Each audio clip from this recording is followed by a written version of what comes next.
মিনু কিচেনে সবাইকে স্বাগতম। বাড়িতে ছোট ভোলা মাছ নিয়ে আসলে অবশ্যই এইভাবে একবার ভোলা মাছের ঝালটা বানিয়ে দেখো। গরম ভাতে একদম অসাধারণ খেতে লাগবে।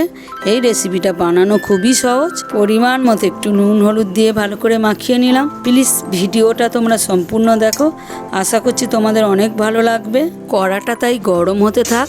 একটা মাঝারি সাইজের টমেটো ঘষে নিচ্ছি, সাথে কয়েকটা পেঁয়াজ কুচিয়ে নিচ্ছি। গরম কড়াইয়ে পরিমাণ মতো একটু সর্ষের তেল দিয়ে দিলাম। এই রেসিপিটা সম্পূর্ণ সর্ষের তেলেই বানাবো। এই মাছটা খুব সহজেই কড়াইয়ের গায়ে লেগে যায়। তেলটাকে ভালো করে গরম করে নিতে হবে আর কড়ার গায়ে ভালো করে তেলটা লাগিয়ে নিতে হবে। এই মাছটা বেশি কড়া করে ভাজলাম না, বেশি কড়া করে ভাজলে মাছটার স্বাদটা অনেকটাই কমে যাবে। মাছ ভাজা তেলটার মধ্যে কুচিয়ে রাখা পেঁয়াজগুলোকে দিয়ে ভেজে নিচ্ছি। রেসিপিটা তোমরা কে কোথা থেকে দেখছো অবশ্যই আমাকে কমেন্টে জানাবে। পেঁয়াজটা একটু হালকা লাল লাল হয়ে এসছে, পরিমাণ মতো একটু নুন দিয়ে দিলাম।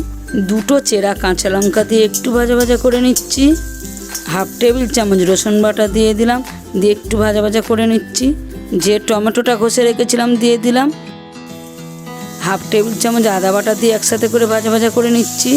এই রেসিপিটা সম্পূর্ণ লো ফ্লেমেই বানাবো, যাতে এই রেসিপির স্বাদটা পারফেক্ট ওঠে। হাফ টেবিল চামচ হলুদ গুঁড়ো, হাফ টেবিল চামচ লঙ্কা গুঁড়ো দিয়ে একসাথে করে একটু কষিয়ে নিচ্ছি। একটু পরিমাণ মতো ধনেপাতা কুচিয়ে রেখেছিলাম দিয়ে দিলাম, দিয়ে একটু নাড়িয়ে দিচ্ছি। পরিমাণ মতো একটু জল গরম করে রেখেছিলাম দিয়ে দিলাম, যাতে এই রেসিপির স্বাদটা আরও একটু বেশি বেড়ে যায়।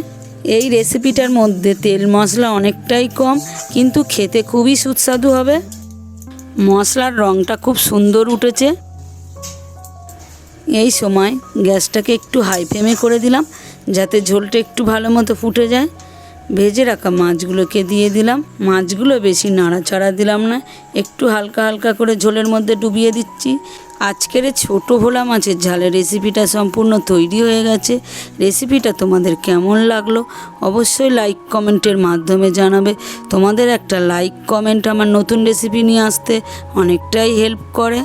মিনু কিচেন চ্যানেলে যদি নতুন হয়ে থাকো, চ্যানেলটাকে সাবস্ক্রাইব করে অবশ্যই পাশের বেলটা অন করে রাখবে। নতুন রেসিপিতে দেখা হচ্ছে, সবাই ভালো থেকো।